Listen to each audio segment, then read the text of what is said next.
നമസ്കാരം. കേരളത്തിലെ കോൺഗ്രസ് നേതാക്കന്മാർക്ക് ശബരിമല അയ്യപ്പൻ എന്നൊക്കെ പറഞ്ഞാൽ ഉണ്ണികൃഷ്ണൻ പോറ്റിയുടെ മനോഭാവം എന്താണോ അത് തന്നെയാണ്. ഈ വിശ്വാസം എന്നൊക്കെ പറഞ്ഞാൽ അവരെ സംബന്ധിക്കുന്നിടത്തോളം ആചാരം ഇതൊക്കെ അവരുടെ കാര്യസാധ്യത്തിന് വേണ്ടി കാട്ടിക്കൂട്ടലുകളാണെന്ന് വളരെ കൃത്യമായി പറയേണ്ടി വരികയാണ്. അങ്ങനെ പറയാൻ കാരണം കെ.സി. വേണുഗോപാൽ ഇപ്പോൾ ശബരിമലയിൽ പോയിരിക്കുകയാണല്ലോ.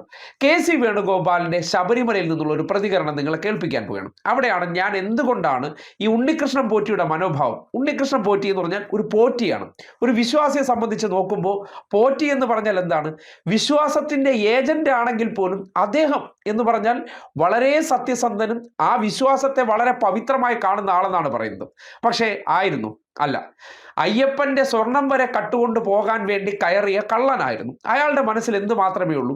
വിശ്വാസം ആരാണ്? അവിടെ വരുന്ന വിശ്വാസികൾക്കും ഞാൻ അതിനെ നയിക്കുന്ന വ്യക്തി എന്നുള്ള നിലയ്ക്ക് എനിക്ക് ഇതൊക്കെ എങ്ങനെ എൻ്റെ വീട്ടിലെത്തിക്കാമെന്നുള്ള ചിന്തയാണ്. അതിന് അദ്ദേഹത്തിന് എല്ലാ സഹായവും ചെയ്തു കൊടുത്തിരുന്ന ആരാണ്? കോൺഗ്രസ്സുകാരാണ്. അതുകൊണ്ടാണല്ലോ സോണിയാഗാന്ധിയുടെ വീട്ടിലേക്ക് ഈ കള്ളം പോറ്റി തന്നെ നേരിട്ട് സ്വർണം വാങ്ങിയവനെയും സ്വർണം വാങ്ങി ആന്റിക്ക് വിൽക്കുന്ന പങ്കജ് ഭണ്ഡാരിയെയും ഗോവർദ്ധനെയും കൊണ്ട് അവർക്ക് ഗിഫ്റ്റുമായി പോയത്. അവിടെ എന്താണ് നമ്മൾ മനസ്സിലാക്കേണ്ടത്? ഇയാൾക്ക് ശബരിമലയിൽ ഒരു വിശ്വാസവും ഇല്ല. അതുപോലെയാണ് കെ.സി. വേണുഗോപാലിന്റെ ഇന്നത്തെ പ്രതികരണം കാണുമ്പോൾ. ശബരിമല സന്നിധാനത്ത് പോയി നിൽക്കുന്ന ഒരു നല്ല ഭക്തനാണെങ്കിൽ എന്ത് ചെയ്യണം? പറയുന്ന കാര്യങ്ങൾ ഞാൻ സന്നിധാനത്ത് നിന്നാണ് സംസാരിക്കുന്നത്, അയ്യപ്പന്റെ അടുത്ത് നിന്നാണ് സംസാരിക്കുന്നത്, ഞാൻ ഒരിക്കലും എൻ്റെ നേട്ടത്തിന് വേണ്ടി എന്ത് പറയാൻ പാടില്ല, കള്ളം പറയാൻ പാടില്ല, അല്ലെങ്കിൽ ഈ സന്നിധാനത്ത് നിന്നുകൊണ്ട് ഞാൻ പറയുന്ന വാക്കുകളെല്ലാം സത്യസന്ധമായിരിക്കണം. ഒരു യഥാർത്ഥ വിശ്വാസി ചെയ്യേണ്ടതാണ്. ഇന്ന് അദ്ദേഹത്തിന്റെ അടുത്ത് ജമാഅത്ത് ഇസ്ലാമിയുമായി ബന്ധപ്പെട്ട രാഷ്ട്രീയ ചോദ്യങ്ങൾ കടന്നു വന്ന സന്ദർഭത്തിലും മറ്റൊരു ചോദ്യം കൂടി വന്ന സമയത്ത് അദ്ദേഹം പറഞ്ഞ മറുപടി ഒന്ന് കേട്ടെ. അത് മറ്റു സമൂഹങ്ങളുടെ നേരെയും ആക്രമണം ഉണ്ടായാൽ, ഞങ്ങൾ ക്രൈസ്തവ സമൂഹത്തിനെതിരായിട്ടുള്ള ആക്രമണം വന്നാൽ, മുസ്ലിം സഹോദരങ്ങൾക്കെതിരെ ആക്രമണം, അത് ഞങ്ങൾ പൊതുവായിട്ടും പരസ്പര വിശ്വാസവും അതുപോലെ തന്നെ ജനങ്ങളുടെ സ്നേഹവും വളർത്താൻ വേണ്ടി നിൽക്കുന്ന രാഷ്ട്രീയ പാർട്ടിയാണ്. അതുകൊണ്ട് എല്ലാ മതങ്ങളുമായിട്ടും നല്ല ബന്ധം പുലർത്തണം, എല്ലാവരുമായിട്ടും പരസ്പരം സ്നേഹം ഉണ്ടാക്കുന്നതിന്റെ കണ്ണിയായിട്ട് പ്രവർത്തിക്കാൻ ആഗ്രഹിക്കുന്നതാണ്. അങ്ങ് വർഗീയതയ്ക്കെതിരെ ശക്തമായ നിലപാട് ഇപ്പോൾ പറഞ്ഞു. SDP-യോട് കോൺഗ്രസിന് സമീപനം SDP അങ്ങക്ക് വളരെ വ്യക്തമാണല്ലോ. SDP-യും അതുപോലെ വർഗീയ സംഘടനയാണ്. ഞങ്ങൾക്ക് ആലപ്പുഴയിലെ സഖാക്കളോട് ചോദിച്ചാൽ അറിയാം. ഇന്നലെ സ്റ്റാൻഡിംഗ് കമ്മിറ്റി ചെയർമാൻ ഇലക്ഷൻ നടന്നു. ആ ഇലക്ഷനിൽ സ്റ്റാൻഡിംഗ് കമ്മിറ്റി ചെയർമാൻ CPM ജയിച്ചത് ആരുടെ വോട്ട് വാങ്ങിച്ചതാണെന്ന് അവിടുത്തെ മാധ്യമങ്ങളെല്ലാം ഇന്ന് വാർത്ത വന്നിട്ടുണ്ട്, എല്ലാത്തിലും വന്നിട്ടുണ്ട്. ഞങ്ങളെ സംബന്ധിച്ചിടത്തോളം വർഗീയ ശക്തികൾ ആരായാലും ആ ശക്തികൾക്കെതിരായിട്ടുള്ള ശക്തമായിട്ടുള്ള പോരാട്ടമാണ്. ഞങ്ങൾ പറയുന്ന പോയിന്റ് ഇത്രയേ ഉള്ളൂ. ജമാഅത്തെ ഇസ്ലാമി ഞങ്ങളുടെ ഒപ്പം കുടുംബം പുരോഗമന ജനാധിപത്യ പ്രസ്ഥാനത്തിന്റെ ഏറ്റവും വലിയ പ്രതീകം ജമാഅത്തെ ഇസ്ലാമി 2006, 96, 2009 CPM-ന്റെ പ്രഗത്ഭരായ നേതാക്കന്മാർ നടത്തിയ പ്രസ്താവനകളിലൂടെ അത് തെളിയിച്ചിട്ടുള്ളതാണ്. നിങ്ങളോടൊപ്പം കൂടുമ്പോൾ ജമാഅത്തെ ഇസ്ലാമി മോശം, അവർ വേറെ നിലപാട് വല്ല സ്വീകരിക്കുമ്പോൾ ജമാഅത്തെ ഇസ്ലാമി വർഗീയ, അത് ഞങ്ങൾ എല്ലാ വർഗീയ ശക്തികളും ഒരേ നിലപാടാണ്. കോൺഗ്രസിന്റെ നിലപാട് ആവശ്യമുള്ള സമയങ്ങളിലെല്ലാം വ്യക്തമാക്കിയിട്ടുണ്ട്. അത് കൃത്യം ഞങ്ങളുടെ വ്യക്തമാണെന്ന് ഞങ്ങൾക്ക് ഇതിനൊക്കെ വ്യക്തമായ നിലപാടുണ്ട്. ആ നിലപാട് സന്നിധാനത്ത് നിന്ന് രാഷ്ട്രീയം പറയാൻ പാടില്ല, പക്ഷേ അവിടെ നിന്ന് അദ്ദേഹം പറഞ്ഞ കാര്യം നോക്കും. ജമാഅത്ത് ഇസ്ലാമി എടുത്ത് കഷത്ത് വെച്ചതിന് ശേഷം ആ വിഷയത്തിലെ രാഷ്ട്രീയ നിലപാട് SDP ആയിട്ട് ഞങ്ങൾക്ക് ബന്ധമില്ല. അപ്പൊ ജമാഅത്ത് ഇസ്ലാമി അപ്പൊ ബന്ധമുണ്ട്. ആ വിഷയവുമായി ബന്ധപ്പെട്ട് സന്നിധാനത്ത് നിന്നിട്ട് അയ്യപ്പന്റെ സാന്നിധ്യത്തിൽ സത്യം പറയണ്ടേ? ഞങ്ങൾക്ക് അങ്ങനെ ഒരു രാഷ്ട്രീയ ബന്ധമുണ്ട്, അത് ഞങ്ങൾക്ക് അംഗീകരിക്കേണ്ടി വരും എന്നെങ്കിലും പറയണ്ടേ?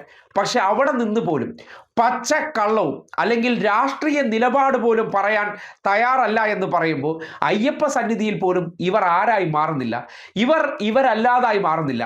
എന്താണോ അധികാര കസേരയിലേക്ക് എത്താൻ വേണ്ടി ഇവരുടെ മനോഭാവം എന്ന് പറഞ്ഞാൽ അതൊരു ഉണ്ണികൃഷ്ണൻ പോറ്റി മനോഭാവം തന്നെയാണ്.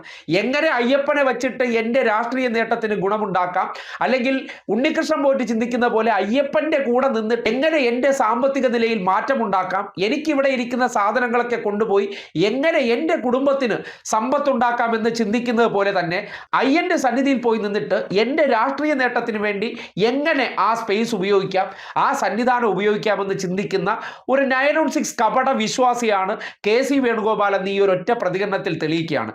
അയ്യപ്പ വിശ്വാസികളെ ഈ തെരഞ്ഞെടുപ്പ് കാലഘട്ടത്തിൽ ഞാൻ നിങ്ങളുടെ ആളാണെന്ന് കാണിക്കാൻ വേണ്ടിയും ഞാൻ വിശ്വാസത്തിൻ്റെ ആളാണ്, ഇതെല്ലാം കൃത്യമായിട്ട് ചെയ്യുന്ന ആളാണ് എന്ന് പുറമെ വീഡിയോയിൽ കാണിക്കുന്നതിനപ്പുറം ഉള്ളാലെ ഒരു വിശ്വാസ വിശ്വാസവും ഇല്ല. അവിടെ പോയി നിന്നിട്ട് അയ്യപ്പ വിശ്വാസികളോട് പച്ച കള്ളം പറഞ്ഞാലും അയ്യപ്പൻ എന്ന ശക്തി ഒരു പുല്ലും ചെയ്യാൻ പോകുന്നില്ല. എന്നാൽ ഉണ്ണികൃഷ്ണൻ പോറ്റിയുടെ അതേ മനോഭാവമാണ് ഈ പ്രതികരണത്തിലൂടെ KC വേണുഗോപാൽ കാട്ടിയിരിക്കുന്നു എന്ന് വളരെ കൃത്യമായി പറയേണ്ടി വരികയാണ്. അത് മറ്റു സമൂഹങ്ങളുടെ നേരെയും ആക്രമണം ഉണ്ടായാൽ ഞങ്ങൾ ക്രൈസ്തവ സമൂഹത്തിനെതിരായിട്ടുള്ള ആക്രമണം വന്നാൽ മുസ്ലിം സഹോദരങ്ങൾക്കെതിരെ ആക്രമണം ഞങ്ങൾ പൊതുവായിട്ടും പരസ്പര വിശ്വാസവും അതുപോലെ തന്നെ ജനങ്ങളുടെ സ്നേഹവും വളർത്താൻ വേണ്ടി നിൽക്കുന്ന ഒരു രാഷ്ട്രീയ പാർട്ടിയാണ്. അതുകൊണ്ട് എല്ലാ മതങ്ങളുമായിട്ടും നല്ല ബന്ധം പുലർത്തണം, എല്ലാവരുമായിട്ടും പരസ്പരം സ്നേഹം ഉണ്ടാക്കുന്നതിന്റെ കണ്ണിയായിട്ട് പ്രവർത്തിക്കാൻ ആഗ്രഹിക്കുന്നതാണ്. അങ്ങ് വർഗീയതയ്ക്കെതിരെ ശക്തമായ നിലപാട് ഇപ്പോൾ പറഞ്ഞു. SDP-യോട് കോൺഗ്രസിന് സമീപനം SDP ഞങ്ങൾക്ക് വളരെ വ്യക്തമാണല്ലോ. SDPAയും അതുപോലെ വർഗീയ സംഘടനയാണ്. ഞങ്ങൾക്ക് ആലപ്പുഴയിലെ സഖാക്കളോട് ചോദിച്ചാൽ അറിയാം. ഇന്നലെ സ്റ്റാൻഡിംഗ് കമ്മിറ്റി ചെയർമാൻ ഇലക്ഷൻ നടന്നു. ആ ഇലക്ഷനിൽ സ്റ്റാൻഡിംഗ് കമ്മിറ്റി ചെയർമാൻ CPM ജയിച്ചത് ആരുടെ വോട്ട് വാങ്ങിച്ചിട്ടാണെന്ന് അവിടുത്തെ മാധ്യമങ്ങളെല്ലാം ഇന്ന് വാർത്ത വന്നിട്ടുണ്ട്, എല്ലാത്തിലും വന്നിട്ടുണ്ട്. ഞങ്ങളെ സംബന്ധിച്ചിടത്തോളം വർഗീയ ശക്തികൾ ആരായാലും ആ ശക്തികൾക്കെതിരായിട്ടുള്ള ശക്തമായിട്ടുള്ള പോരാട്ടമാണ്. ഞങ്ങൾ പറയുന്ന പോയിന്റ് ഇത്രയേ ഉള്ളൂ. ജമാഅത്തെ ഇസ്ലാമി ഞങ്ങളുടെ ഒപ്പം കുടുംബം പുരോഗമന ജനാധിപത്യ പ്രസ്ഥാനത്തിന്റെ ഏറ്റവും വലിയ പ്രതീകം ജമാഅത്തെ ഇസ്ലാമി 2006, 96, 2009 CPM-ന്റെ പ്രഗത്ഭരായ നേതാക്കന്മാർ നടത്തിയ പ്രസ്താവനകളിലൂടെ അത് തെളിയിച്ചിട്ടുള്ളതാണ്. നിങ്ങളോടൊപ്പം കൂടുമ്പോൾ ജമാഅത്തെ ഇസ്ലാമി മോശം, അവർ വേറെ നിലപാട് വല്ല സ്വീകരിക്കുമ്പോൾ ജമാഅത്തെ ഇസ്ലാമി വർഗീയ, അത് ഞങ്ങൾ എല്ലാ വർഗീയ ശക്തികളും ഒരേ നിലപാടാണ്. കോൺഗ്രസിന്റെ നിലപാട് ആവശ്യമുള്ള സമയങ്ങളിലെല്ലാം വ്യക്തമാക്കിയിട്ടുണ്ട്. അത് കൃത്യം ഞങ്ങളുടെ വ്യക്തമാണെന്ന് ഞങ്ങൾക്ക് ഇതിനൊക്കെ വ്യക്തമായ നിലപാടുണ്ട്. ആ നിലപാട് കൃത്യമായി വർഗീയ കക്ഷിയായിട്ടാണ് അങ്ങ് കാണുന്നത് ജമാഅത്തെ ഇസ്ലാമിയെ.